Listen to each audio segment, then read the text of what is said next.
धनंजय मुंडे यांच्या राजीनाम्याच्या मागणीवरून पहिला दिवस गाजला। अधिवेशनाच्या पहिल्या दिवशी मुंडेंच्या विरोधात विरोधक आक्रमक। कामकाज संपल्यानंतर मुंडेंकडून फडणवीस आणि बावनकुळे यांची भेट। विधानभवन परिसरात सरकारच्या विरोधात विरोधकांचं आंदोलन।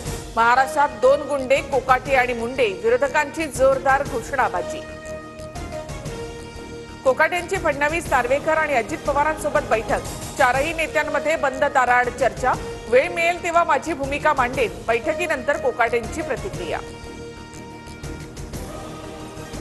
विधान परिषदेत कोकाटेंच्या राजीनाम्यासाठी विरोधक आक्रमक, तर कोर्टाच्या आदेशानंतर राज्यपाल कोकाटेंबाबत निर्णय घेतील। फडणवीसांची सभागृहामध्ये माहिती। हातात बेड्या घालून जितेंद्र आव्हाड विधानभवनात। मूलभूत अधिकार शाबूत ठेवण्यासाठी हातात बेड्या, आव्हाडांची माहिती। तर आव्हाड नौटंकी करतायत, गुलाबराव पाटलांची टीका।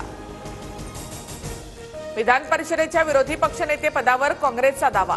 काँग्रेसकडून सतेज पाटलांचं नाव चर्चेत। अंबादास दानवेंच्या दालनामध्ये हालचालींना वेग। महाविकास आघाडीमधील विरोधी पक्षनेते पदाचा तिढा सुटला। विधानसभेचं विरोधी पक्षनेतेपद ठाकरेंच्या शिवसेनेला, तर विधान परिषदेचा काँग्रेसला। नाना पटोले यांची माहिती।